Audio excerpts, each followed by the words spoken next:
രാഹുലിനെ സംബന്ധിച്ച ഇത് മധുര പ്രതികാരം കൂടിയാണ്. മോശം പ്രകടനം നടത്തുന്ന താരമെന്നും വ്യക്തിഗത നേട്ടം നോക്കുന്ന താരമെന്നും മുദ്രകുത്തി പുറത്താക്കിയ ലക്നൗ ടീം ഉടമ സഞ്ജീവ് ഗോയങ്കയോട് ഗംഭീര പ്രകടനം കൊണ്ട് പക വീട്ടാൻ രാഹുലിന് സാധിച്ചിരിക്കുകയാണ്. മത്സരത്തിന് ശേഷം കളത്തിലെത്തിയ ഗോയങ്ക മറ്റ് താരങ്ങളോട് സംസാരിച്ചെങ്കിലും രാഹുലിനെ കാര്യമായി മൈൻഡ് ചെയ്തില്ല. യഥാർത്ഥത്തിൽ തിരിച്ചാണ് പറയേണ്ടത്.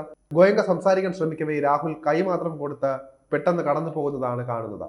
മത്സരശേഷം കൈകൊടുത്തെങ്കിലും അധികം സംസാരിക്കാൻ ഗോയങ്ക തയ്യാറായില്ല.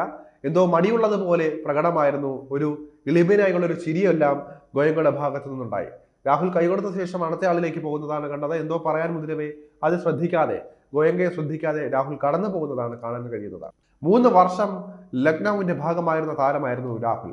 അതുകൊണ്ട് തന്നെ ലക്നൌവിനെ സാഹചര്യം മറ്റാരെക്കാളും നന്നായി രാഹുലിന് അറിയാം. ഇത് മുതലാക്കിയാണ് താരം കളിച്ചതെന്നും പറയാം. ലക്നൌവിനെതിരെ അർദ്ധ സെഞ്ചുറി പൂർത്തിയാക്കിയ ശേഷം രാഹുൽ പതിവിലും വ്യത്യസ്തമായാണ് തന്റെ ആഘോഷം നടത്തിയത്. ഗാലറിയുടെ ഒരു ഭാഗത്തേക്ക് ബാറ്റ് ഉയർത്തിയാണ് രാഹുൽ ആഘോഷം നടത്തിയത്. ഇത് ഗോയങ്ക ഇരിക്കുന്ന ഭാഗത്തേക്കാണെന്നാണ് ആരാധകർ ചൂണ്ടിക്കാട്ടുന്നത്. സ്വാർത്ഥനായ താരമാണെന്ന് വിശേഷിപ്പിച്ച് ഒഴിവാക്കിയ ഗോയങ്കയ്ക്ക് മുന്നിൽ മാച്ച് വിന്നിംഗ് പ്രകടനത്തോടെ തലയുയർത്തി നിൽക്കാൻ രാഹുലിന് സാധിച്ചിരിക്കുകയാണ്. രാഹുലിന് തഴഞ്ഞ് പകരം 27 കോടി രൂപയ്ക്ക് ടീമിലെത്തിച്ച ഋഷഭ് പന്ത് 13 ശരാശരിയിൽ ദയനീയ പ്രകടനമാണ് നടത്തിക്കൊണ്ടിരിക്കുന്നത്.